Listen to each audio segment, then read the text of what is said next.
Hello दोस्तों, स्वागत है आपका आपके अपने YouTube channel Jitendra Patwa physics Hindi classes पर।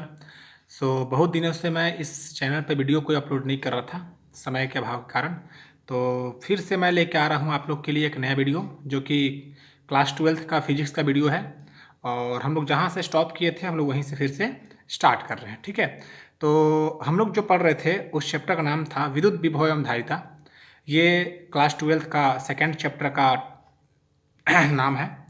और इसमें हम लोग बिंदु आवेश के कारण किसी बिंदु पर विद्युत विभव पढ़ चुके थे।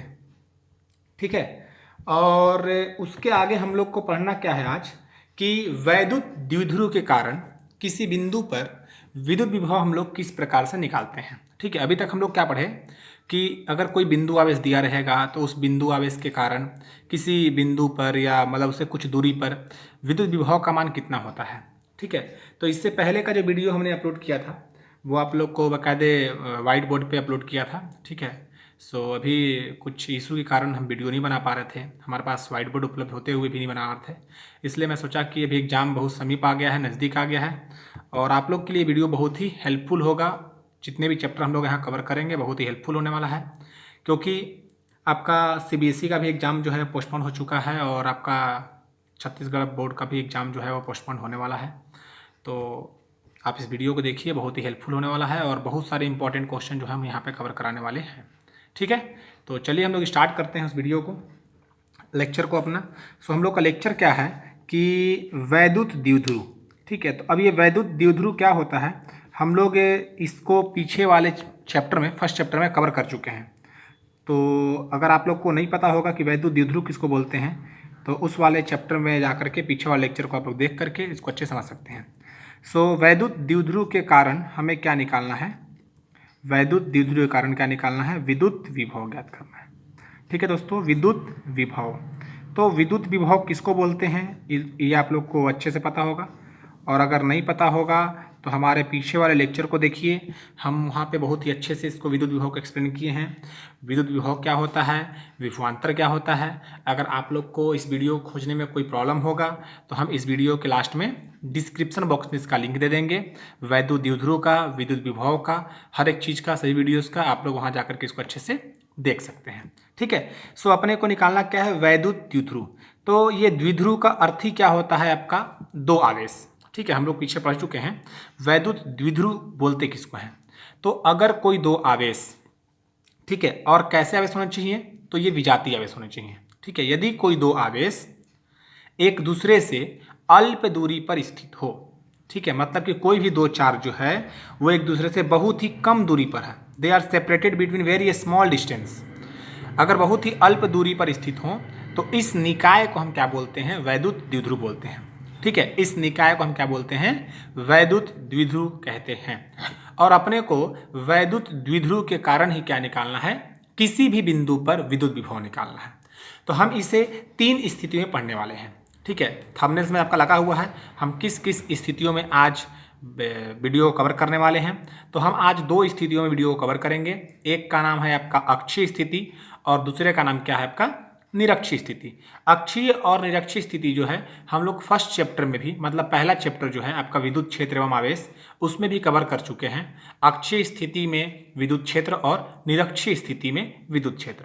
ठीक है, तो फिर से हम लोग को यहाँ पर भी क्या निकालना है, अक्षीय स्थिति में विद्युत क्षेत्र नहीं निकाल करके क्या निकालना अपने को, विद्युत विभव ज्ञात करना है। ठीक है, तो अक्षीय स्थिति में भी निकालेंगे और हम लोग निरक्षीय स्थिति में भी निकालेंगे। क्यों हम लोग अक्षीय और निरक्षीय में निकाल रहे हैं, ताकि अपने को ये पता चल सके कि अगर किसी भी बिंदु पे अपने को विद्युत विभव निकालना है तो वह बिंदु वैद्युत द्विध्रुव के सापेक्ष कहाँ पे रखा हुआ है। क्योंकि हम लोग को पता है कि भिन्न भिन्न बिंदुओं पर विद्युत विभव का मान भिन्न भिन्न होता है, जो कि हम लोग पीछे वाले लेक्चर में चर्चा कर चुके हैं। ठीक है, कि अलग अलग बिंदुओं पर विद्युत विभव का मान अलग अलग होता है। अगर हम उस बिंदु आवेश से अलग अलग दूरी पे विभव का मान निकाल लें तो वो भी मान क्या होता है, अलग अलग होता है। ठीक है, इसलिए अपने को अलग अलग स्थितियों में विद्युत विभव निकालने के लिए अपने को पढ़ना पड़ता है। ठीक है, आज जो हम लोग कवर करने वाले हैं वो अक्षीय स्थिति कवर करने वाले हैं और बिना देर किए हम लोग अक्षीय स्थिति को पढ़ते हैं। ठीक है, क्योंकि हम लोग 3 स्थिति में निकालेंगे। एक निकालेंगे आपका अक्षीय स्थिति, दूसरा निकालेंगे निरक्षीय स्थिति, और थर्ड नंबर जो है वो निकालेंगे किसी भी बिंदु पर, जिसमें आपको अगर अक्षीय नहीं पता हो, निरक्षीय नहीं पता हो, तो भी आप लोग ज्ञात कर सकते हैं उस पोजीशन से। ठीक है, उस व्यंजक से हम लोग किसी भी स्थिति में, चाहे वो 0 डिग्री पे हो, चाहे वो 30 डिग्री पे हो, या फिर 60 डिग्री पे हो, 90 पे हो, 180 पे हो, कहीं पर भी अगर अपने को बिंदु दिया रहेगा तो हम उस फॉर्मूले का, उस व्यंजक का उपयोग करके ज्ञात कर सकते हैं। ठीक है दोस्तों, तो चलिए हम लोग को पढ़ना क्या है, अक्षीय स्थिति। तो अक्षीय स्थिति किसको बोलते हैं, मैं पीछे वाले लेक्चर में पढ़ाया हूँ। चलिए अगर नहीं बहुत लोग पता है तो मैं फिर से एक बार रिपीट कर देता हूँ कि अक्षीय स्थिति किसको बोलते हैं। ठीक है, तो अक्षीय का मतलब क्या होता है, अगर कोई बिंदु अक्ष पे स्थित हो। ठीक है, अगर कोई बिंदु अक्ष पे, तो अब यहाँ पे चूंकि हम लोग वैद्युत द्विध्रुव निकाल रहे हैं, तो यहाँ पे अक्षीय स्थिति के क्या अर्थ होगा कि यदि कोई बिंदु वैद्युत द्विध्रुव के अक्ष पर स्थित हो। ठीक है, जैसे कि अगर हम बताना चाहें कि ये आपका एक वैद्युत द्विध्रुव है। ठीक है, छोटा बना रहे हैं, ये आपका वैद्युत द्विध्रुव है। तो भाई ये वैद्युत द्विध्रुव बनता किस चीज से है, तो 2 आवेशों से मिलकर बनता है। ठीक है, 2 आवेश, एक होता है आपका प्लस और एक क्या होता है आपका माइनस। ठीक है, एक आवेश क्या होता है प्लस और एक आवेश क्या होता है माइनस, क्योंकि हम लोग को पता है कि विजातीय आवेश होने चाहिए। ठीक है, तो एक प्लस और एक क्या है माइनस है। और ये जो रेखा हम खींचते हैं, ये इस रेखा को हम लोग क्या बोलते हैं, चूंकि ये काल्पनिक रेखा होती है, अपने को दिखता नहीं है, इस रेखा को क्या बोलते हैं हम लोग, इसको बोलते हैं वैद्युत द्विध्रुव अक्ष। ठीक है, ये इस पूरी रेखा को, यहाँ से अगर हम यहाँ पे अगर इस पूरे को खींचें ऐसे, तो इस पूरी रेखा को हम क्या बोलते हैं, वैद्युत द्विध्रुव अक्ष। तो अगर कोई बिंदु इस अक्ष पे स्थित हो, ठीक है, यहाँ पे या फिर यहाँ पर या फिर यहाँ पर, यहाँ पर भी हो सकता है, कोई दिक्कत नहीं है। अगर इस पूरे अक्ष पे कहीं पर भी बिंदु स्थित होगा, तो उस बिंदु को हम इस वैद्युत द्विध्रुव के सापेक्ष क्या बोलते हैं, अक्षीय स्थिति में कहा जाता है, अक्षीय स्थिति में कहते हैं। ठीक है, तो अक्षीय समझ में आया क्या, कि यदि कोई बिंदु जिस पे अपने को विद्युत क्षेत्र या फिर विद्युत विभव ज्ञात करना है, अगर वो वैद्युत द्विध्रुव के बढ़ाए गए अक्ष, या फिर हम ऐसे बोल सकते हैं कि वैद्युत द्विध्रुव के अक्ष पर स्थित हो, तो उसे क्या कहते हैं, अक्षीय स्थिति में कहते हैं। किसको कहेंगे अक्षीय स्थिति में, उस बिंदु को किसके सापेक्ष कहेंगे, तो वैद्युत द्विध्रुव के सापेक्ष अक्षीय स्थिति में कहा जाता है। ठीक है, तो अक्षीय स्थिति किसको बोलते हैं, कि वह बिंदु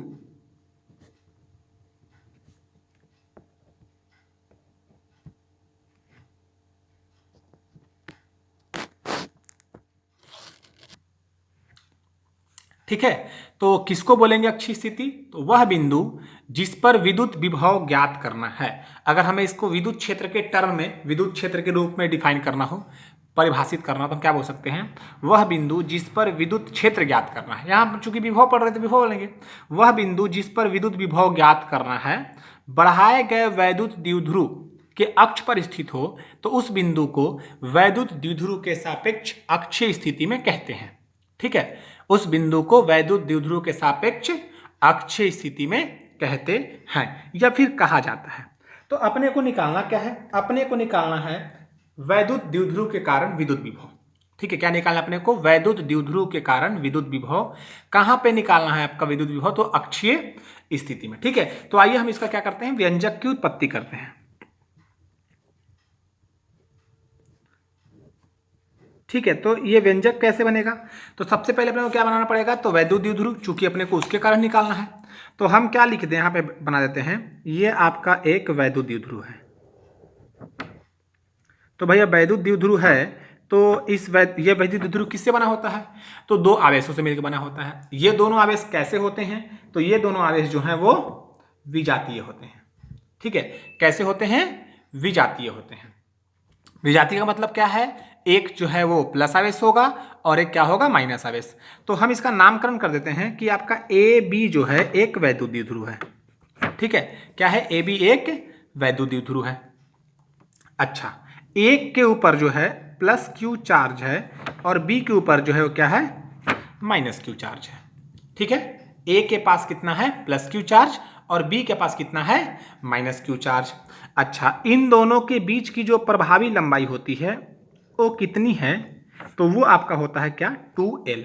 हम लोग 2L क्यों लेते हैं, इसको हम लोग पीछे बता चुके हैं। ठीक है, पिछले लेक्चर में 2L क्यों लिया जाता है। ठीक है, आप लोग जाके वहाँ पे इसको अच्छे से देख सकते हैं।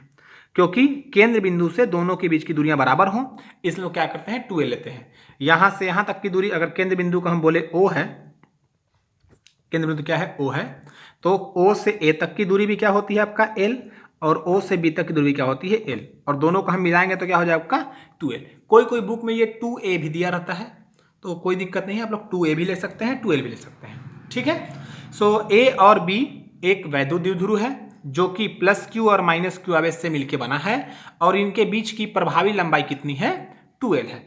हम जब भी व्यंजक करेंगे तो जो हम उस डायग्राम में ड्रॉ करेंगे, जब हम डायग्राम बनाएंगे, जो भी रेखा चित्र होगा उसके बारे में थोड़ा सा डिस्क्रिप्शन अपने को लिखना पड़ता है, ताकि ये जानकारी हो सके कि हम क्या क्या लिए हैं। ठीक है, वैसे क्या होता है, अगर एग्जाम में हम लोग ऐसे सिस्टमैटिक लिखेंगे तो बहुत ही इफेक्टिव होता है, और जो आपका एग्जामिनर्स होता है उस पर बहुत अच्छा इंप्रेशन बनता है। ठीक है, तो जब भी आप लोग डायग्राम ड्रॉ करेंगे तो उसके बारे में थोड़ा सा आप डिस्क्रिप्शन में लिखेंगे कि हम क्या क्या लिए हैं, AB क्या है, L क्या है, Q क्या है, माइनस Q क्या है, O क्या है। तो इससे क्या होता है आपका बहुत ही अच्छा इफेक्टिव, मतलब अच्छा वहाँ पर अट्रैक्ट बनता है। ठीक है, तो इसके बारे में हम लोग लेंगे। अच्छा, एक ही बार लिख दूंगा मैं यहाँ पर। आप लोगों को निकालना क्या है, विद्युत विभव निकालना है। तो भाई विद्युत विभव चाहे तो हम लोग इधर भी निकाल सकते हैं और इधर भी निकाल सकते हैं, है ना भाई, ये तो कंपलसरी तो है ही नहीं ना कि इधर निकालना है। हम चाहें तो देखिए, अगर हम इसका वैद्युत द्विध्रुव अक्ष खींचेंगे तो ये आपका निकल जाएगा, ये एक वैद्युत द्विध्रुव अक्ष होगा, इधर भी होगा, ये पूरा का पूरा क्या है वैद्युत द्विध्रुव अक्ष ही तो है। अभी तो ऊपर बताया था मैं कि वैद्युत द्विध्रुव अक्ष किसको बोलेंगे, यही ना होता है वैद्युत द्विध्रुव अक्ष।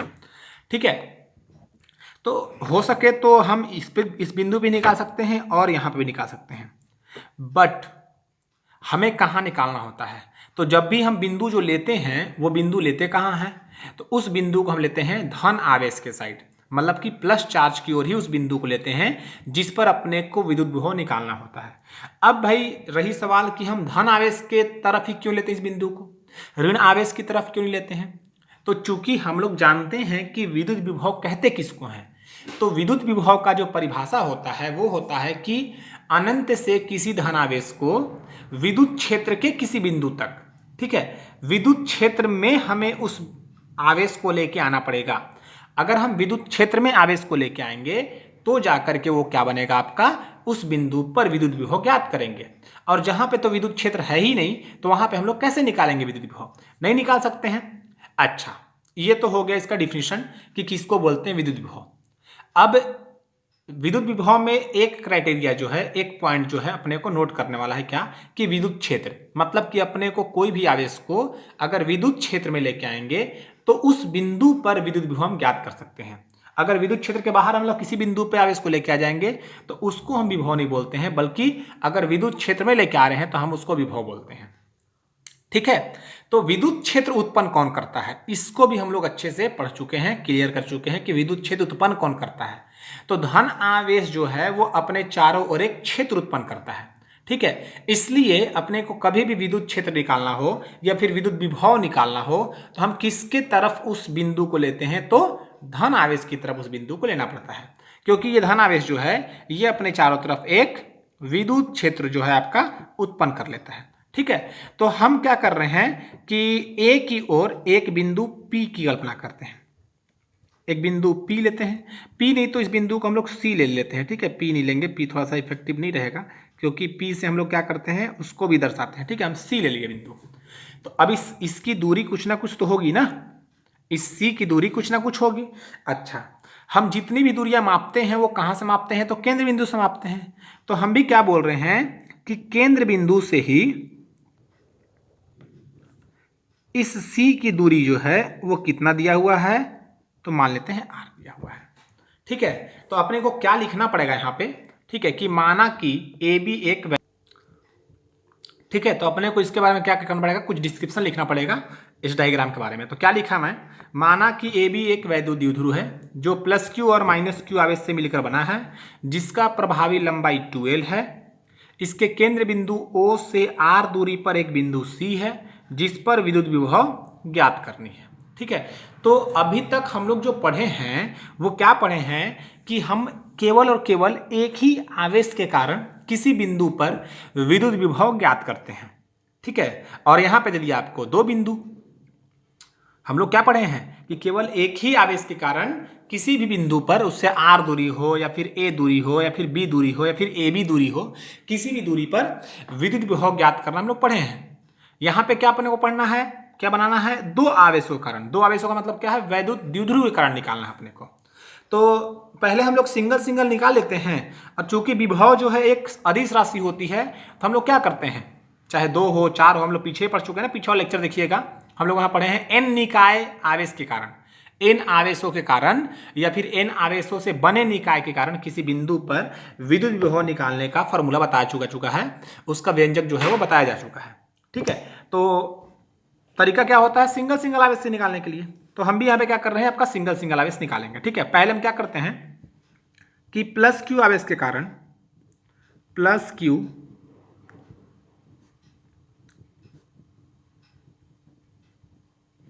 आवेश के कारण किस पर निकालना है, तो बिंदु सी पर निकालना है। बिंदु सी पर वैद्युत विभव, या हम इसको ऐसे लिखें विद्युत विभव, विद्युत विभव। ठीक है, प्लस क्यू आवेश के कारण बिंदु सी पर विद्युत विभव कितना मान लेते हैं, हम इसको मान लेते हैं आपका V1 मान लेते हैं। ठीक है, आपको जो मानना है मान सकते हैं, VA मान सकते हैं, ए के ऊपर क्यू है तो चलिए इसको VA मान लेते हैं। ठीक है, VA बराबर क्या होता है, बिंदु आवेश के कारण, एक बिंदु आवेश के कारण विद्युत विभव। तो इसको हम लोग क्या पढ़े हैं, 1/4 एप्सिलॉन नॉट इंटू Q/R।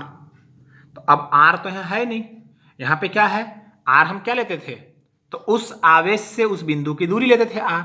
अब यहां से इसकी दूरी कितनी है, देखो तो A से C तक की दूरी पता है क्या, नहीं पता है ना, तो हम क्या कर देंगे, सिंपल से इसको लिख देंगे AC। अच्छा, हम लोग जब पढ़े हैं बिंदु आवेश वाला, तो उसमें क्या बताया गया है कि हम विभव चूंकि अदिश राशि है, तो इसको हम लोग क्या करना पड़ेगा कि जो आवेश है उसके चिन्ह के साथ लेना पड़ता है, उसका विथ साइन लेना पड़ता है। तो हम लोग चिन्ह से लिए प्लस क्यू लिए हैं, तो क्या करेंगे हम लोग, प्लस क्यू लेना पड़ेगा। ठीक है, तो VA बराबर क्या आ जाए आपका 1/4 एप्सिलॉन नॉट प्लस Q/AC। अब चूंकि AC बराबर क्या होगा आपका, AC बराबर क्या होगा, तो यहां पे हम क्या लिखेंगे, चूंकि AC बराबर जो है वो क्या होगा, देखिए अपने को ये AC है, AC निकालना है, यहां से यहां तक की दूरी कितनी होगी, हम लोग को यहां से यहां तक की दूरी पता है कितना है, O से C तक की दूरी कितना दिया हुआ है, R है, और O से A तक की दूरी कितनी दी हुई है, L है। अगर हम इस पूरे में से इसको हटा दें तो ये बचेगा। ठीक है, तो वही हम यहां लिखते हैं क्या, OC माइनस OA। ठीक है, OC माइनस OA, अगर हम इस पूरे में से इसको माइनस कर देंगे तो ये मिल जाएगा अपने को। तो OC कितना दिया हुआ है, तो R, और AC कितना दिया हुआ है आपका L। तो AC कितना आ गया आपका R माइनस L। तो हम VA बराबर क्या लिख सकते हैं, तो इसको लिख सकते हैं 1/4 epsilon naught plus Q/R minus L। ठीक है, ओके, तो ये तो निकल गया आपका प्लस क्यू के कारण। अच्छा, अब क्या निकालना है अपने को, माइनस क्यू के कारण निकालना है। ठीक है, माइनस क्यू के कारण, माइनस क्यू आवेश के कारण।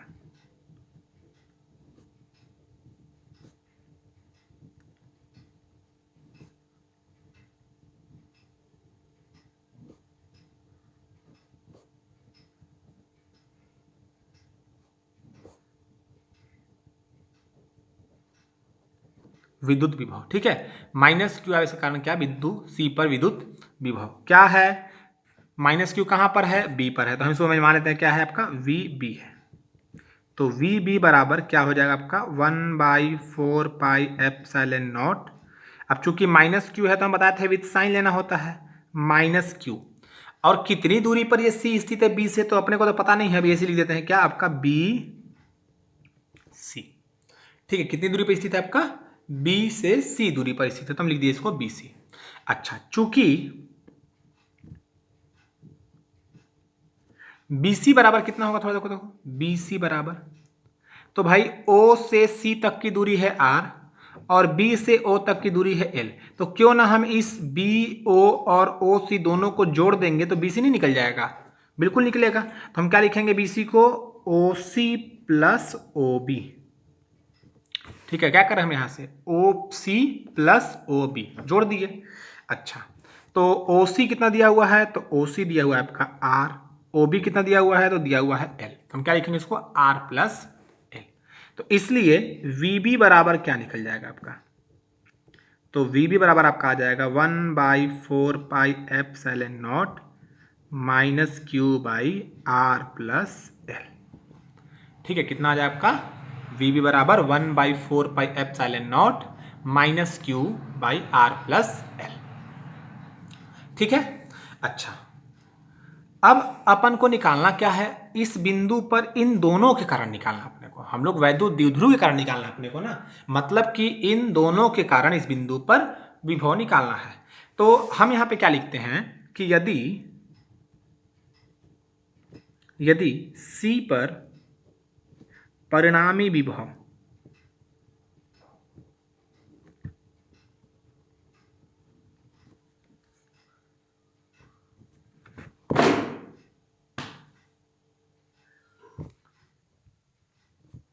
कितना हो? V हो। यदि C पर परिणामी विभव कितना हो?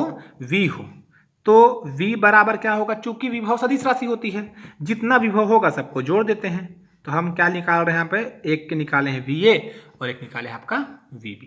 तो V बराबर क्या हो जाए आपका? VA plus VB। तो यहां से हम V बराबर VA का मान कितना है आपका? तो 1/4 pi epsilon naught plus Q by R minus L plus VB का वैल्यू कितना दिया हुआ है?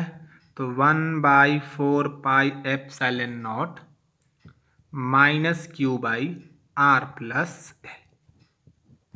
यही तो आपका दिया हुआ है VB का वैल्यू। ठीक है,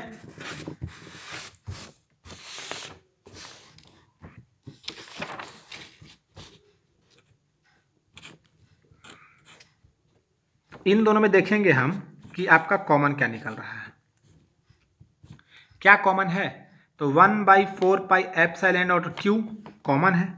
चलिए बाहर निकाल देते हैं। तो 1/4 pi epsilon not Q, epsilon Q sorry epsilon 0 into Q बाहर निकाल दिए। यहाँ क्या बच गया आपका? प्लस का 1/r माइनस एल प्लस यहाँ से जब क्यू बाहर निकल गया तो क्या बच जाएगा यहाँ पे? माइनस का 1/r प्लस एल। ये बचेगा ना? या फिर V बराबर क्या लिख सकते हैं हम लोग? 1/4 पाई एप्सिलॉन नॉट क्यू। अब त्रियक गुना कर दो। अभी नहीं, इसके बाद करेंगे हम लोग थोड़ा सा। R minus L plus minus क्या होता है आपका? Minus 1/r plus L.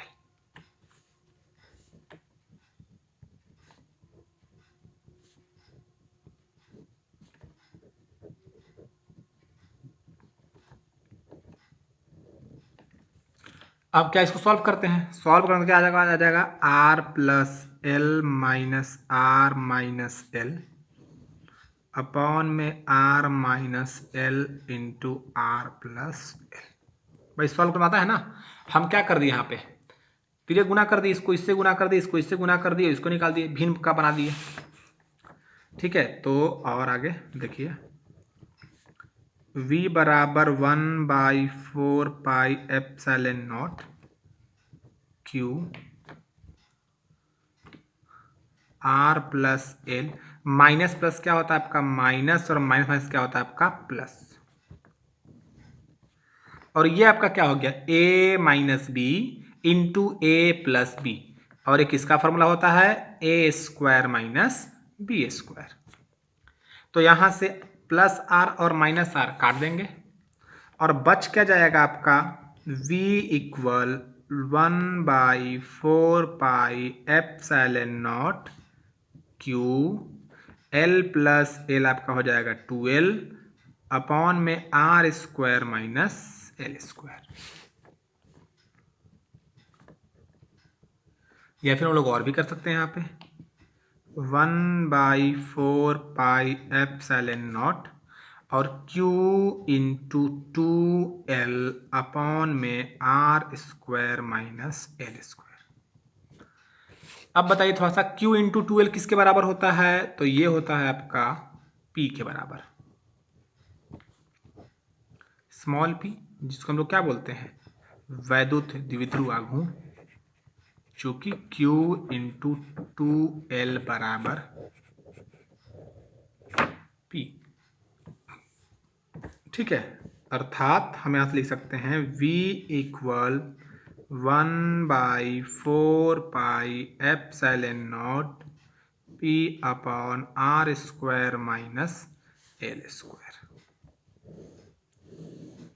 ये निकलता है आपका अक्षीय स्थिति में किसी भी बिंदु पर R दूरी पर विद्युत विभव किसी वैद्युत द्विध्रुव के कारण। ठीक है, अच्छा इसमें एक और कंडीशन क्या आएगा कि यदि R जो है वो बहुत बड़ा है L से, क्योंकि भाई 2L तो इन दोनों के बीच की दूरी है, इसका भी आधा करेंगे तो L आएगा। अब ये जो R है वो इस L की तुलना में बहुत बड़ा है, तुलना में बहुत बड़ा होता तो क्या करते हैं हम लोग, R की तुलना में L बहुत छोटा है, अर्थात L को हम लोग क्या कर देंगे, 0 के बराबर मान लेंगे। तो होगा क्या, V equal 1/4 pi epsilon not P by R² minus 0 का स्क्वायर। और अगर हम लोग R² में से 0 को हटा देंगे तो क्या बच जाएगा, 1/4 pi epsilon not P by R²।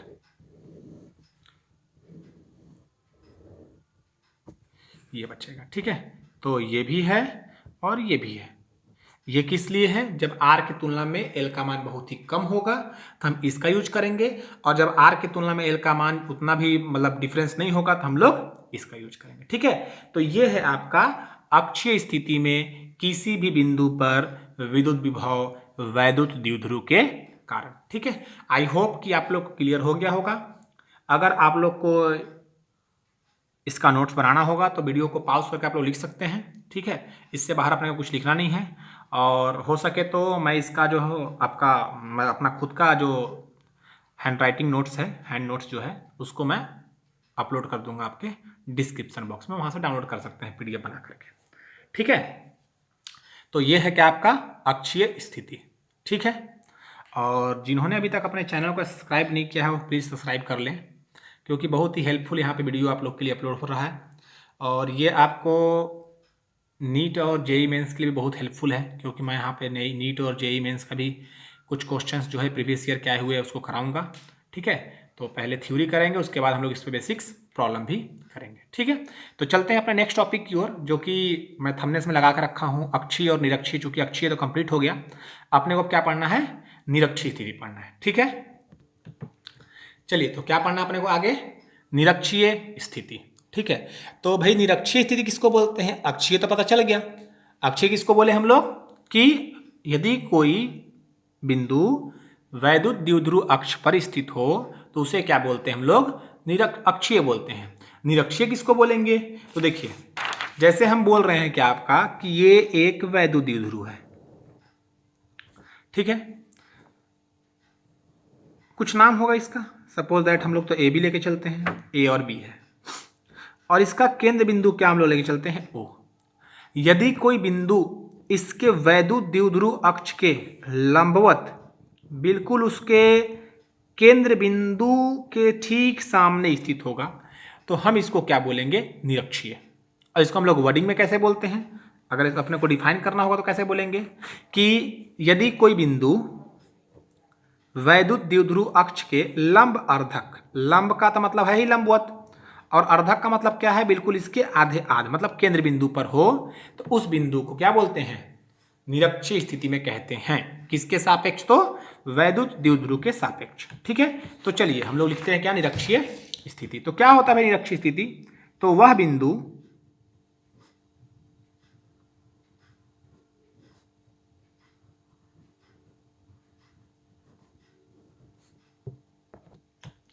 ठीक है, तो क्या होता है, वह बिंदु जिस पर विद्युत विभव ज्ञात करना है वैद्युत द्विध्रुव के लंब अर्धक पर स्थित हो तो उस बिंदु को वैद्युत द्विध्रुव के सापेक्ष निरक्षीय स्थिति में कहा जाता है।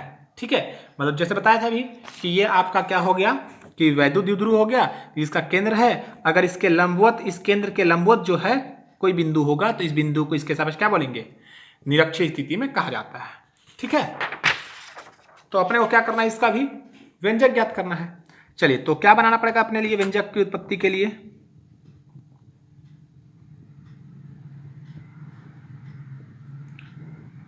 फिर से वही क्या करना है अपने को,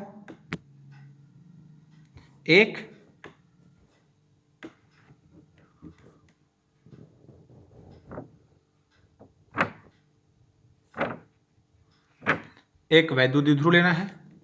इस वैद्युत द्विध्रुव को कुछ नाम दे देते हैं, ए और बी। ठीक है, अच्छा, तो इसके केंद्र बिंदु ओ, इसकी प्रभावी लंबाई हम लोग कितना मानते हैं,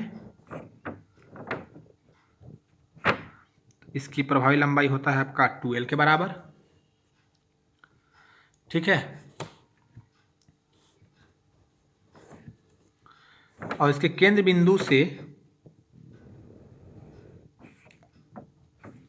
r दूरी पर कोई बिंदु C हम लेते हैं जिस पर हमें क्या निकालना है, विद्युत विभव ज्ञात करना है। ठीक है, तो अपने को यहां लिखना पड़ेगा फिर से वही क्या कि माना कि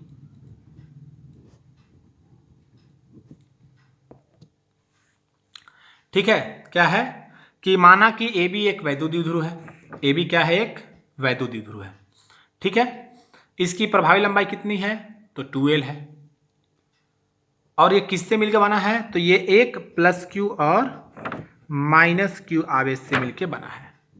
ठीक है, अच्छा, इसके केंद्र O से R दूरी पर कोई बिंदु C है, और बिंदु C जो है वो किस स्थिति में है, तो निरक्षीय स्थिति में है। ठीक है, निरक्षीय स्थिति में कोई बिंदु C है जिस पर विद्युत विभव ज्ञात करना है।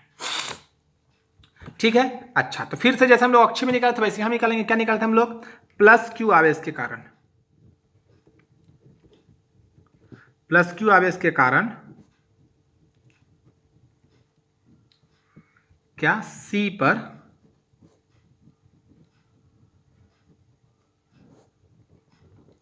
विद्युत विभव कितना ले लेंगे हम लोग, VA ले लेंगे।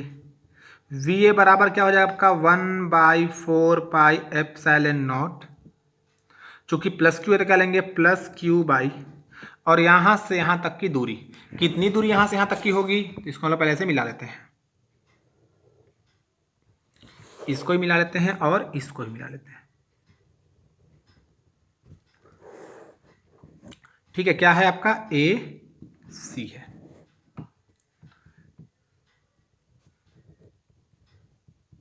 चूंकि AC बराबर, थोड़ा देखो यहां पर कि ये जो है लंब अर्धक पर है, लंबवत मतलब क्या है आपका 90 डिग्री, और ये एक बन रहा है आपका AOC क्या, त्रिभुज, और कौन सा त्रिभुज बन रहा है, तो समकोण त्रिभुज बन रहा है।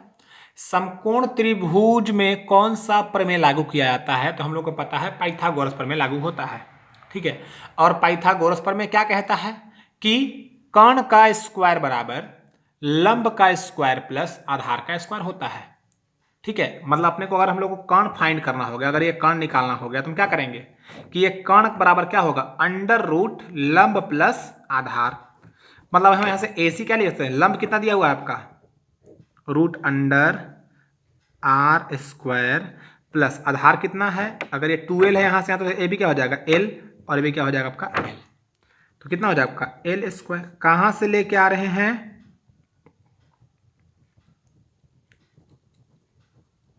तो पाइथागोरस प्रमेय से। कौन से त्रिभुज में लिए हम लोग, तो लिए हैं AOC में। ठीक है, ऐसे लिखने से थोड़ा सा अच्छा हो जाएगा ना, तो यहां पे पुट कर दें तो VA बराबर क्या हो जाएगा आपका 1/4 pi epsilon naught plus Q by root under R square plus L square. ठीक है, अच्छा, इसी प्रकार से हम क्या करेंगे, माइनस क्यू के निकालेंगे,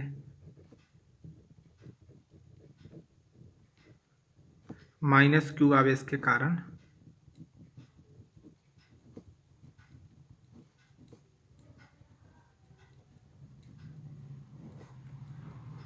C पर विद्युत विभव। इसको हम क्या पुट करेंगे, VB। तो VB बराबर क्या हो जाएगा, वही same 1/4 pi epsilon not minus Q by B से C क्या है, B से C क्या डिस्टेंस, BC है, BC। चूंकि BC देखो यहाँ पर भी क्या बन रहा है आपका, ये भी एक लंबवत बन रहा है, वही लंबा धक्का है। तो ये हो गया आपका लंब, ये हो गया आधार, और क्या होगा कर्ण, क्योंकि लंब के सामने क्या होता है, कर्ण होता है। और यहाँ पर उन्हें क्या लगा सकते हैं, पाइथागोरस प्रमेय। तो ये हो गया आपका कर्ण लंब आधार। तो यहाँ से BC बराबर क्या आएगा आपका, रूट अंडर लंब का स्क्वायर प्लस आधार का स्क्वायर। ये भी कहां से आ रहा है, पाइथागोरस प्रमेय से।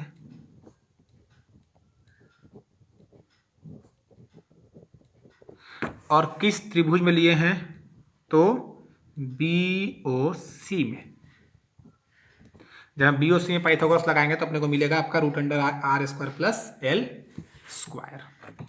रखिए, पुट कीजिए, VB बराबर क्या निकलेगा, 1/4 pi epsilon not minus Q by root under R square plus L square. ये मिलेगा, दोनों सूत्र निकाल लिए। यदि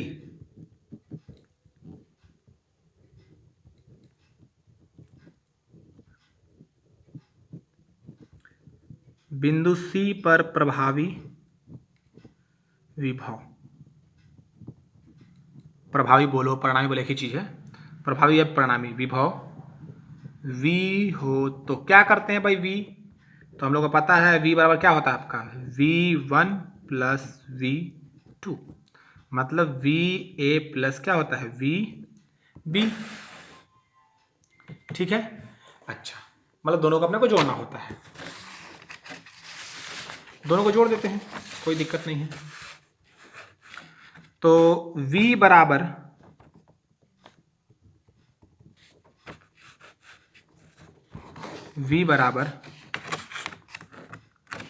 आपका VA कितना है, तो VA दिया हुआ है आपका 1/, देखो तो VA कितना दिया हुआ है, ये है ना VA तो आपका ये है ना, 1/4 pi epsilon naught plus Q by root under R square plus L square, और प्लस VB, भाई VB कितना दिया हुआ है, VB यही है 1/4 pi epsilon not minus q upon root under R square plus L square. या फिर हम क्या लिख सकते हैं, V equal 1/4 pi epsilon not q upon में R square plus L square. Plus और माइनस क्या होता है आपका, minus 1/4 pi epsilon not q upon में R square plus L square. ठीक है, अब चूंकि 1/4 pi epsilon not q by इतना minus 1/4 pi epsilon not q by इतना, दोनों क्या होगा, कैंसिल, और कैंसिल हो क्या आपका आ जाएगा 0, अर्थात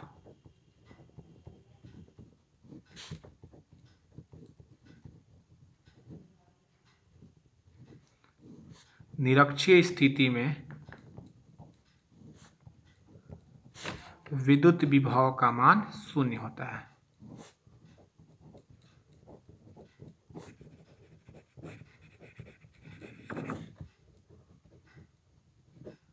शून्य होता है।